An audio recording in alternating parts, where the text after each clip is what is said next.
foi aprovado pelo edital Aldir Blanc 2021 no estado de Santa Catarina.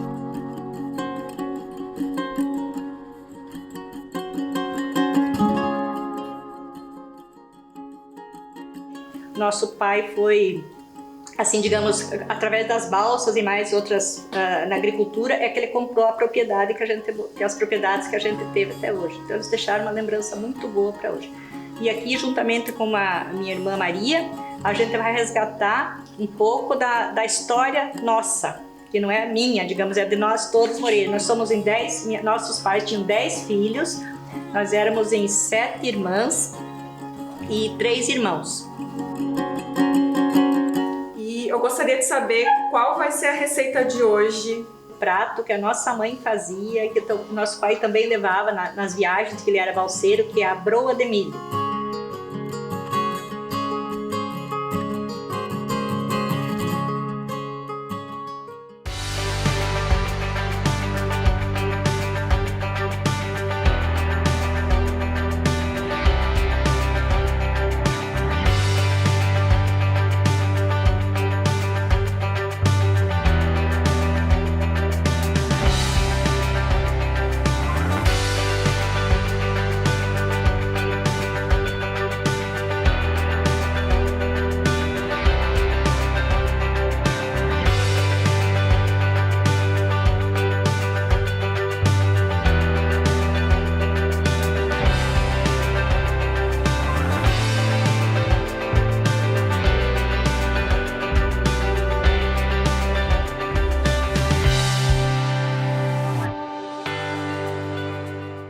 O encontro de hoje tem uma energia muito feminina, a família Moreira. As mulheres dessa família são filhas do seu Ageu Moreira, também foi um ex-balseiro aqui na região de Guatambu.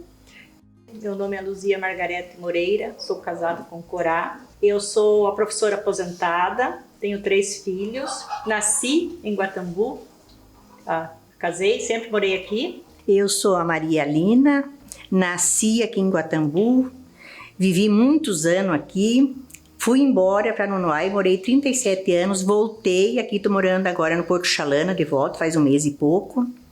Eu sou aposentada funcionária pública. Beatriz, também nascida e criada aqui em Guatambu, casada aqui, então tenho a maior alegria de constituir a minha família todinha aqui em Guatambu. Também nasci, me criei aqui, comecei de professora aqui, e daí depois fui para a Fazenda Zandavalli, me aposentei. Depois meu marido faleceu, e os filhos casaram, tudo, né? E eu hoje eu moro sozinha em Chapecó. E sou filha de Ageu Moreira, que era balseiro. Meu pai fez mais de 50 viagens. E a nossa mãe também foi uma pessoa muito forte na família. O nome da mãe era Laudelina Schmidt Moreira. Ela era uma pessoa assim que nos deixou uma energia muito positiva, aquela mulher determinada, que é muito. A nossa mãe era uma pessoa considerada culta na época, assim, ela sabia ler, ela sabia escrever, ela sabia contar causos de política para nós da época, ela falava de revoluções.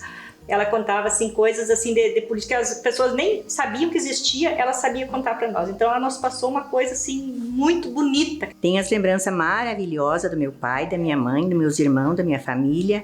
E inclusive quando eu nasci, meu pai estava fazendo uma viagem para São Borja. Daí eu sei que a minha mãe esperou meu pai chegar em casa para me colocar meu nome, que era ele que colocava. Meu nome eu gosto muito porque foi ele que colocou, né? Esperou, tinha acho que 5, 6 dias quando ele chegou em casa. Então, a gente também teve uma criação muito boa, nós somos muito unida, nossa família. Os irmãos, sobrinho, tudo isso foi pregado do nosso pai e da nossa mãe, que a união é em primeiro lugar, um por todos, todos por um. Eu tenho 3 filhos, sou casada também, né? Tenho netos, tenho uma netinha minha que está aqui acompanhando desde a 3º encontro, ela quis acompanhar esse...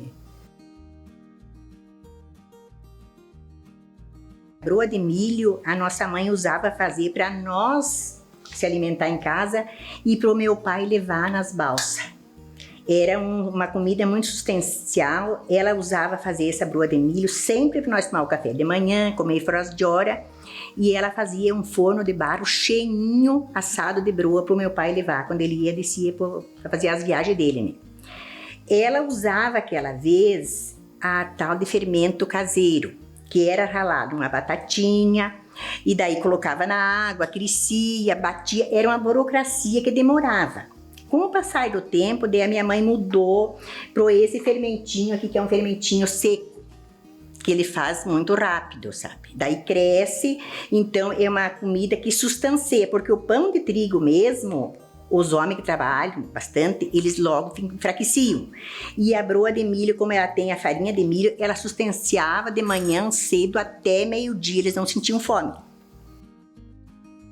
Sempre quando tava com as balsas prontas para sair, a mãe se apurava, cuidando como é que tava o rio, a enchente que tava indo, né? E ela já fazia aquela fornada de broa. A mãe fazia assim a base de 10, 12, porque o forno era enorme, aquele forno assim de tijolo, cheio de barro, sabe? A mãe fazia fogo, e a mãe enchia, a mãe fazia numa gamela de madeira, assim, ó. Ela apanhava, ela não media, ela fazia enchia aquelas formas, tudo crescia, ela apanhava, daí era apanhado num balaio, que o pai tinha bem grande assim, e colocava tudo, ela enrolava ali e levava. Eles tomavam água doce, não tinham café, essas coisas, né, porque não dava tempo, mas eles comiam, era uma comida fácil, né, que começava a cozinhar lá, porque às vezes nem sempre eles tinham tempo de cozinhar. Nós, inclusive, cultivava tudo, né? Era debulhado o milho, preparada a moagem e do pomunho. O trigo, meu pai sempre plantava, colhia e mandava no moinho do finado Ginésio, do finado Pulica, eu lembro, que moía a farinha. E a banha, a carne de porco, essas coisas que a gente vai aqui também, tudo era coisa que nós cultivávamos na nossa casa. A gente nunca comprou nada, isso aí é coisa que a gente sempre teve em abundância. Não sei. A gente só comprava o açúcar branco, né? Porque o outro a gente tinha coisa, mas sempre... E o sal, digamos assim. Era banha de lata, aquelas latas lá que a gente dizia de querosene, sabe? Sempre tinha 2, 3 em casa, sempre assim, né?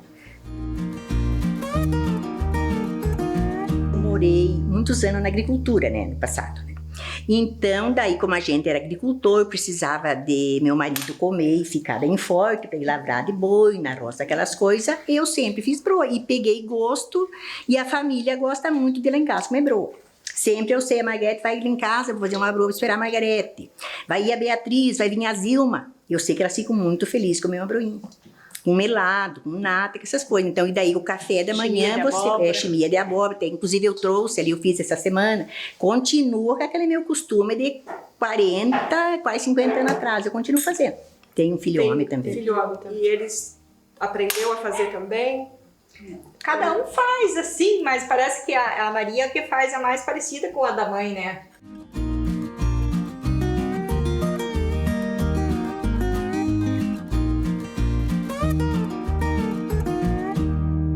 O pai, ele fazia assim à noite, ele estava em casa, ao redor do fogão, a gente tinha lampião de querosene, a gente sentava todo mundo e eu normalmente ficava até no colo dele e ele contava essas histórias para nós das comidas, das viagens, aquelas que o seu Walter contou para nós da como é que eram as balsas, dos que eles passavam, do sofrimento deles, né, do salto, aquelas histórias. Todos nós, a gente sabe muitas histórias porque o pai costumava contar durante a noite para nós essas histórias. E eles têm outra história que eu acho que a quantia que a nossa mãe era uma pessoa forte. Ela falou, a Maria nasceu, ele estava viajando. Mas quando a minha mãe tinha 2 filhos mais velhos, a minha irmã mais velha devia ter uns 5 anos, e daí ela tinha um menininho de 2 anos, e ela estava grávida, e daí o meu pai foi numa viagem, que acho que durou mais de um mês, porque tinha época que assim, que demorava para voltar, eles chamavam de ficar invernando lá, um certo tempo, o rio baixava, tinha que esperar chover de novo para depois chegar na Argentina, e a minha mãe, o meu irmãozinho faleceu, o pai não estava em casa. E a minha mãe nasceu, a outra irmãzinha minha, e o meu pai não tinha voltado. Então foi uma coisa que ela passou, que marcou muito a vida dela. Então foi uma coisa que ela passou sozinha, né? Essa hora, enterrar o filho aí, tudo, né? Você vê sozinha, sem o marido, não era fácil, né? E ele trazia muita coisa para nós, a gente tinha expectativa, assim, de quando o pai chegava de casa, os presentes que ele trazia, ele falava muito de São Tomé, que era aquela parte da Argentina, que ele tinha São Borja no lado do Brasil, e ele descrevia tanto para nós, que parece que a gente conhecia aquele lugar. Eles chegavam na Argentina e ia para São Tomé. Ele trazia umas balas de doce de leite, acho que da Argentina. A gente chamava de caramelo. Ele chamava caramelo. Ele trazia esse pacote embrulhado assim para nós de caramelo. E nós, numa época que ninguém sabia o que era, o azeite de oliva e a azeitona, a gente já conhecia. Eles sempre trouxe essas coisas para nós consumir em casa. A gente conhecia, eles traziam umas latas, lembro, verde, assim, de azeite, de oliva, e trazia as azeitonas também pra gente comer. Ele trazia também as azeitonas, umas embalagens grandes, né? Ele trazia assim, de azeitonas. Conheceu assim, isso né? bem cedo.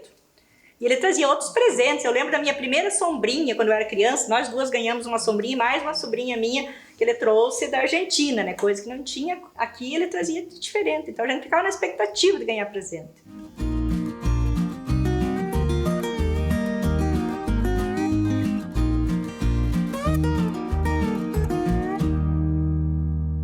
Nosso pai era prático. Ele fez muitas viagens, assim, e ele já tinha assim, a equipe dele. Quando começava a chover, o pessoal se reunia, ele puxava madeira para o seu Vespasiano Zandavalli, que era o madeireiro, o dono. Eles puxavam e eles amarravam lá no... E a minha mãe em casa, com os meus outros irmãos, daí ficava, matava porco, a mãe apanhava, a gente escolhia feijão, escolhia o arroz para levar tudo meio, mais ou menos organizado para eles, né? E daí colocava tudo em saco de pano, porque não tinha plástico, nem pote. Daí a mãe colocava feijão, o arroz, a própria broa, tudo ensacado. E daí o pai, às vezes, ele subia lá do rio, só pegava o rancho, digamos, e levava para a balsa e eles desciam no rio Uruguai.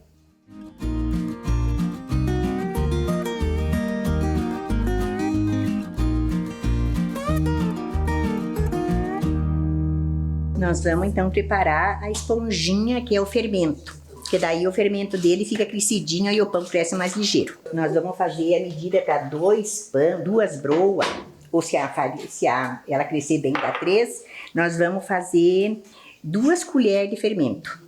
E um pouco de água, vou colocar água aqui primeiro, uma água morna. Aí fica acelera o crescimento e não fica aquele gosto de fermento no pão. Porque se você ponhar diretamente ele na farinha, ele fica com gostinho do fermento. E esse aqui ele não dá, ele tira o gostinho do fermento. E aqui a gente bate, agora mais canta a farinha, puxa mexo aqui. Ah, sim, nessa esponja também leva farinha. Leva farinha, Vai o fermento, açúcar, a água e uma farinha de trigo. Daí ela fica ali uma massinha bem molinha. Daqui a pouquinho ela tá bem crescida e a gente vai amassar a broa. Eu acho que uns 5 minutinhos ela tá crescida, ela é bem rápida. Daí até inclusive fazendo assim parece que a broa cresce mais ligeiro, sabe? Eu comecei a tomar conta meio de fazer quase tudo em casa com 14 anos, 15. Que daí a minha irmã, sempre tinha as irmãs mais velhas, né? Que a Beatriz, a minha irmã, casou e daí eu já comecei. Fiquei só eu, a mais velha, a Margareta era bem mais pequena do que eu, né? Comecei a assumir o serviço da casa e fazia a broa, olhava a mãe fazer e já comecei a fazer. Quando a mãe estava em casa, ela fazia. Quando ela não estava, eu fazia, né? Inclusive assava tudo no forno, tudo.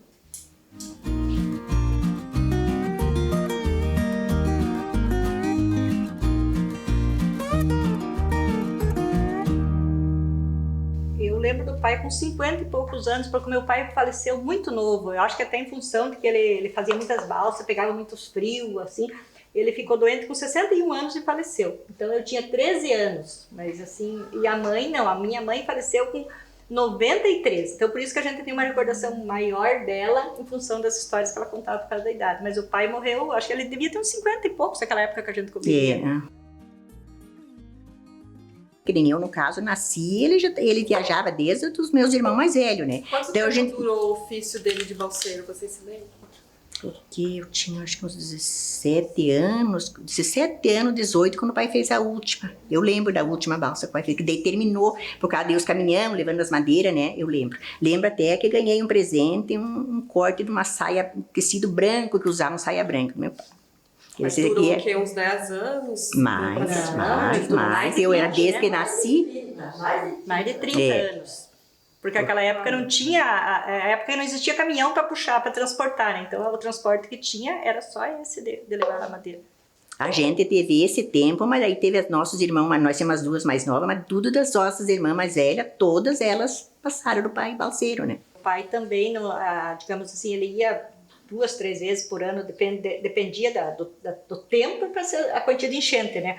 E ele era agricultor também, né? E nesse tempo, assim, tipo, ele ia pra lá e se tivesse uma roça pra fazer, pra carpir, pra colher alguma coisa, era a mãe com os filhos que ficavam em casa, né? Então a mãe não era só a dona de casa, ela sempre trabalhou na roça também. As enchentes eram mais no inverno. Eu lembro da enchente de São Miguel, que era da 29 de setembro, tinha a enchente de Santa Rosa, que era 30 de agosto, e às vezes em maio também dá. E às vezes a chuva era tanta que ele levava uma balsa, chegava lá, voltava, o rio não tinha baixado ainda, dava tempo de ir outra vez, daí ficava outra equipe amarrando a balsa, que eles tinham que amarrar, né?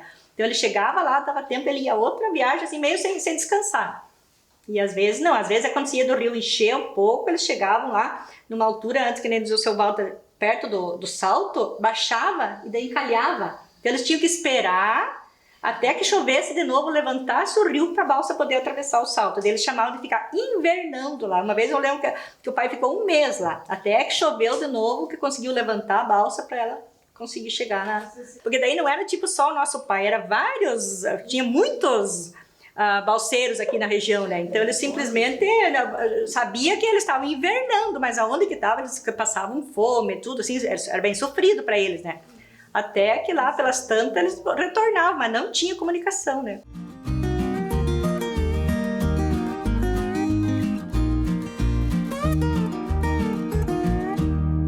Andei errando. Às vezes fiz muito mole, não crescia, ficou baixinha assim, põe muita água, sabe? E a mãe dava umas corrigidas. Olha, cuide melhor que faz, põe menos água. Aí ela me ensinou a colocar da farinha primeiro, mas eu aquela vontade que queria fazer bastante, a galamela era grande, eu já fazia, errava. Errei várias vezes. Como queimei o pão, deixei quando vi, tinha que pôr uma palha dentro do forno. E aquela palha, ela enrolava, mas não queimava, ele podia pôr o pão. E um dia eu ponhei e a palha meio queimou e eu coloquei o pão, preteou tudo. Olha aí, você estragou o pão. Ah, deu para comer igual. Tirei uma casquinha e comi. É uma receita que depende muito também do clima, né? É dia de calor. Ou senão, a mãe também usava, tinha uma caixa de lenha, ela fazia grande, até inclusive essa era uma caixa de lenha da minha mãe, a Margarete ficou com ela, e ela ponhava em cima, as broas aqui, outra em cima umas cadeiras, a par do fogão. Né? Sempre o fogão a lenha funcionando, o calor do fogão ali já precisa. Como se fosse uma estufa ali, né? Para ajudar o processo a sempre ali, e mostrando, né? Que você não está acompanhando, essa aqui, olha como já cresceu. Está começando a espumar. Já está pronto. Sim, ela já cresceu, dobrou de tamanho. Tu pode olhar aqui, ó. Como ela esponjinha já está feitinha, ó. E não precisa tampar, não precisa deixar... Você pode ficar aqui meio por perto, que daí você já tá, olha aqui, ó. Bem crescidinho, ó.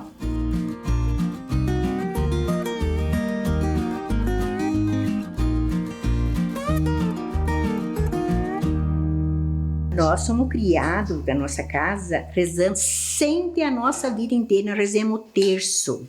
Todos nós de joelho, que era a oração da mãe para Nossa Senhora, para proteger o pai e tudo nós. E quando meu pai viajava, depois que a gente ficou moça, a gente tinha baile, tinha festa para ir, né? A mãe não permitia que nós fosse, porque ela tinha medo que o pai estivesse passando um perigo, uma dificuldade, a gente não sabia. Elas podem vir uma notícia ruim e vocês estão num baile, numa festa. Então podia ter a festa que tivesse, nós nunca, os filhos do meu pai e da minha mãe foram, enquanto meu pai estava viajando.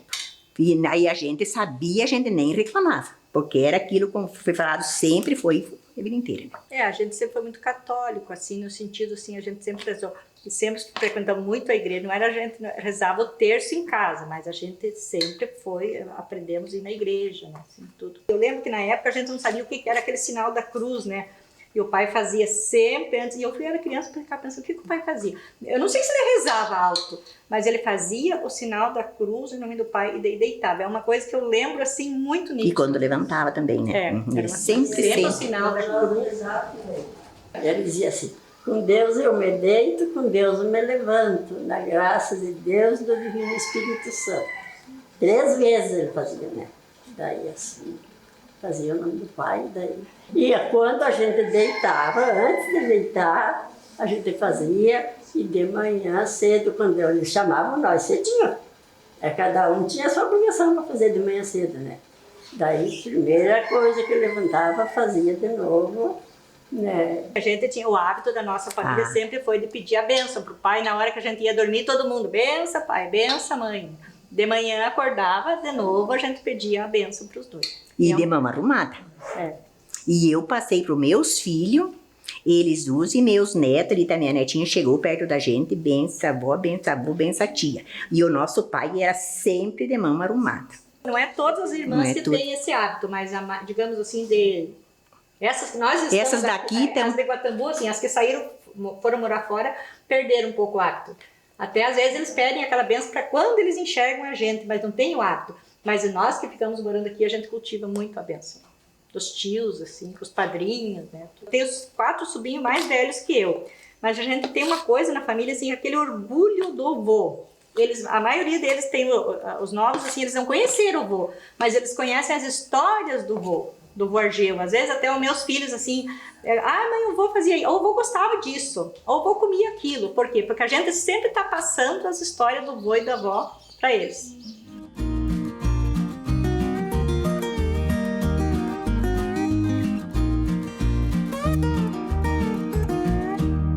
Eu tenho 3 filhos, mas mais as meninas. Elas dormiam muito na casa da avó, que ela morava aqui bem próximo da minha casa. Então elas sabem, às vezes, mais história que eu não lembro. Mãe, a avó contou isso. Ela contava muito histórias, rezar o terço. A minha mãe ensinava minhas filhas, eles iam lá na avó, rezavam o terço com a avó, eles contavam história, essas histórias mais antigas. As minhas filhas sempre foram apaixonadas por história. E elas gostam muito, a mãe contava muito história das revoluções, do governo de Júlio IV, de Getúlio Vargas, de Jânio... Essas coisas que a gente nem sabia, quem que eram os partidos políticos que tinha na época, tudo, a mãe sabia e contava para elas, assim. Então são coisas que ela morava no Rio Grande do Sul, daí ela veio para cá, que teve uma revolução que ela chamava a 23, né, que foi uma revolução que teve em 1923, e o vovô fugiu de lá por causa da revolução e veio morar em Santa Catarina. Então ela contava tudo isso assim muito para nós e para os netos. E a minha mãe lia a Bíblia, eu acho que ela leu umas 3 vezes. E ela, se ela achasse, ela chegava aqui em casa, se tivesse um papelzinho, uma coisa, ela era muito curiosa. E ela lia assim, a Bíblia nem se fala. Eles são daquele tempo de escutar o rádio, aquela, como é que é, a Voz do Brasil. Lá em casa, sempre de noite era o rádio, aquele radião grandão assim, né? A gente escutava a Voz do Brasil e o pai era a hora de escutar as notícias que estavam acontecendo. Então a gente cultivou isso e a mãe era muito politizada nesse sentido, sabe? Ela sempre... E ela escutava a jornal, ela chegava e dizia, aconteceu isso. Me imaginando agora ela com essa coisa da pandemia, ela ia estar muito ligada. Sabe? E ela aceitava, ela não era aquela pessoa que se apavorava, porque tem pessoa idosa, fica, meu Deus, fim do mundo. A mãe não, ela aceitou tudo, a mudança do mundo, sempre. Sempre ela foi de aceitar. A minha mãe, ela era filha, ela era Schmidt, ela era bem morena, assim, que você olhava para ela, você via assim, uma pessoa cabocla. Mas ela era, o vovô, nós não conhecemos, é só a minha irmã mais velha, ele era Frederico Schmidt, diz que ele era alemão. E daí eu acredito que a cultura dele influenciou nela. Daí a minha mãe, mesmo nessa época, o irmão mais velho dela era professor em Nonoai. E eu lembro que eles vieram morar para Santa Catarina e a mãe ficou lá na casa do irmão morando para poder aprender a ler e escrever.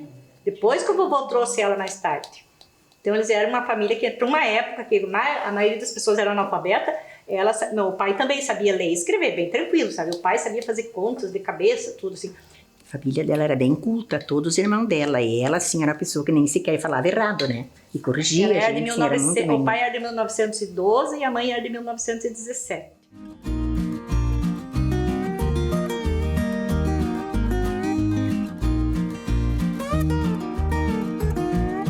Agora que o fermentinho tá pronto, a gente vai colocar os ingredientes, né, Maria? 30 ml de água para cada broa. Então, como a gente... Tá. Então, a gente vai colocar 30. Então, vai ser 2. Normalmente pode ser até que de mais que 2, mas a gente vai fazer uma receita como se fosse 2. 60 ml de água. O sal. Uma colher de sal bem cheia. E agora são 4 colheres de banha para cada broa, então são 8. 8 colheres de banha. Funciona com óleo também, manteiga? Ou... Ela fica mais seca. Para ela ficar maciazinha, assim, é com a banha mesmo, né? Agora a gente vai colocar o açúcar, né, Maria? é 4 colheres de açúcar por broa. E daí, como a gente usava por as de hora comer, alguma coisa, a mãe dava um pedaço desse passado com alguma coisa pra gente comer, né? Sempre na hora do café da manhã. O melado feito em casa, suco amarelo feito em casa, salame feito em casa, tudo a gente criava os porcos. Vocês sabem fazer Sim, nata, chimia, salame, tudo isso. Carnear um porco e deixar pronto. O homem que pela o porco, abre, faz coisa, mas daí a gente faz assim, o salame, a mulher ajuda a fazer, a morcilha, a mãe fazia aquele queijo de porco, né, que é outro, não sei se vocês conhecem, que faz com o bucho do porco, com os miúdos, você cozinha. Daí você cozinha todos os miúdos, coloca dentro do bucho do porco, que é o estômago. Daí você costura, prensa ele, depois ele fica, nós chamamos de queijo de porco, também é um prato muito bom. Daí o torresmo, a banha e o salame. Que é tradicional também da família. Eu já, como fui agricultora há muitos anos, eu já ajudei a carnear, só não sangrava o porco, mas pelar, abrir, picar e fazer tudo, eu fiz e faço. A farinha de trigo. São 2,5 xícaras para cada broa. Agora a Maria Lina largou a colher para colocar a agora massa. tem que colocar com a mão aqui, né? Para poder amassar. Pode pôr a farinha de milho já, Maria Lina. Quanto de farinha de milho? É 1 xícara. 1 xícara para cada. Uma para cada broa. Fazer bem cheinho. E pode ser qualquer farinha de milho, porque tem vários tipos de farinha de milho. Possível a mais fina. Mais fina. É porque tem uma farinha grossinha, mas é a mais fina que for, né? E só com a farinha de milho não dá para fazer essa receita. Ela não cresce. Ela não dá aquele crescimento, ela não consegue segurar. Pode até fazer, no caso, com mais farinha de milho. Mas daí ela fica mais seca. Às vezes assim, ela sabe? racha, né? Na hora de você...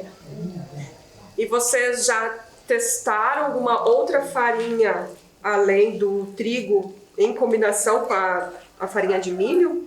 Olha, eu fiz muitas vezes, cozinhei mandioca na minha casa, esmaguei e misturei mandioca moída. Dá um pão delicioso e macio.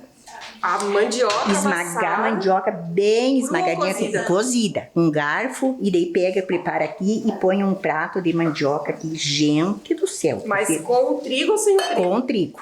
Com o trigo e de menos farinha de milho. Porque o trigo é que dá liga. Se você fizer só com o milho, e a mãe fazia com abóbora, com batata doce, né? Ela cozinhava as morangas, né? Ele amassava a moranga e colocava junto. Misturar bem, ela bem misturadinha. Daí depois deixar ela na forma crescendo. Um pouco. Como é que você sabe que chegou no Porque daí quando você... Aqui a gente vai ver quando a massa fica bem prontinha, né? Porque tá pronta. Aqui fica ela bem já integrada, assim, uma farinha com a outra. Aqui é só agora a gente misturar bem ela. E precisa ter aquele processo de ginástica toda com a massa depois de bater para ela ficar elástica? Não, essa é só misturar. Aquela é o pão que a gente sova, né? Tem que passar no cilindro. A broa não, a broa é só amassada na mão. Tem que colocar bastante energia aí, né? Pra poder fazer essa mistura. Você imagina as mulheres que faziam 10, 12, né? É isso que eu me lembrei. Ia perguntar para vocês, né? A mãe chegava a cansar. Vocês faziam junto com ela? Não, era ela que fazia. Quando a gente era criança, ela fazia, né? Ela vaciou, mas era uma gamela que ela tinha na madeira redonda. Fazia, mas a gente nem se dava conta que era trabalhoso, porque não entendia, né? Então a Maria Lina está modelando. A gente modela ela ajeitadinha aqui, dividir em 3 aqui, né? Se fosse uma forma mais grande, dava para fazer 2. Mas as formas são mais pequenas, dá. Como de manhã estava bem friozinho, eu acho que numa hora ela estava boa de criança. Uma hora. Agora a gente vai cobrir com um pano, aqui bem cobertinha, daí põe um plástico por cima, outro pano, e daí deixa ali. A gente vai colocar agora na caixa da lenha aqui. Aqui que daí fica mais quentinha, né? Que é próxima do fogão. Para ela crescer com o calor do fogão. Elas fizeram uma camada a mais aqui para tapar a broa com pano, sacola. Sacolinha plástica para abafar. O plástico ajuda a segurar o calor ali. Ah, sim. E isso também foi a mãe que Sim, a mãe fazia dela. A mãe tinha até os panos especial só de cobrir o pão. Eu tenho na minha casa. Eu abro saco, aquele saco branco que a gente Uma vez a gente comprava farinha de saco. Eu ainda tenho no tempo que eu usava farinha de bolsa que a gente comprava, né? 50 quilos que é. Daí a mãe tinha aqueles panos, ela já cobria aquele monte, assim, porque elas são grandes assim, né? O outro cobria lá, daí a mãe ponhava um plástico, a mãe sentia uma toalha plástica, ela cobria, e daí ponhava uma outra toalha em cima. E de repente ela dava uma erguidinha assim, olhava e que estava crescendo. Quando ela pegava, via o peso, mais ou menos, tamanho nele, viando. Ela já tinha feito fogo no forno. Porque depois que ela cresce, ela fica mais leve, né? Os pais, ela sente que ela tá pesada. E quanto mais, mesmo o pão e a broa, a mesma coisa. Você sente assim, quando ela tá crescida, que ela tá mais leve. Tem que colocar no forninho. E daí a mãe tinha... olhar. E daí a mãe tinha uma peneira assim, grande. Daí ela enchia de forma aquela peneira assim, sabe?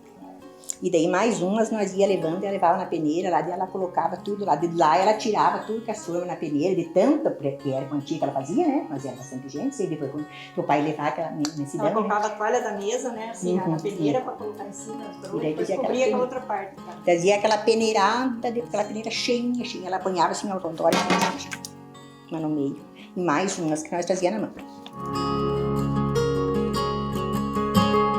Passa então esse tempo de crescimento, vai e coloca pro assado. forno por quanto tempo? Ali nesse forno, ele deve uns 50 minutos. Depende do forno. Depende do forno. Né, E a mãe fazia no forno de barro. E daí ela fazia aquele fogo, bastante lenha, fazia aquele fogo, depois a mãe apagava o fogo, tirava, ela tinha até um negocinho de puxar assim a brasa, tirava tudo, quebrava, deixava bem limpinha, ela varria o forno, ele rapava com uma pazinha, e daí colocava as formas tudo, tampava o forno, tampava o vidro do forno que tinha lá atrás, que tinha um buraquinho lá para sair a fumaça, e daí passava não sei quantos minutos lá, a gente via, mais ou menos, na base uns 40 minutos, a gente via tudo assadinho.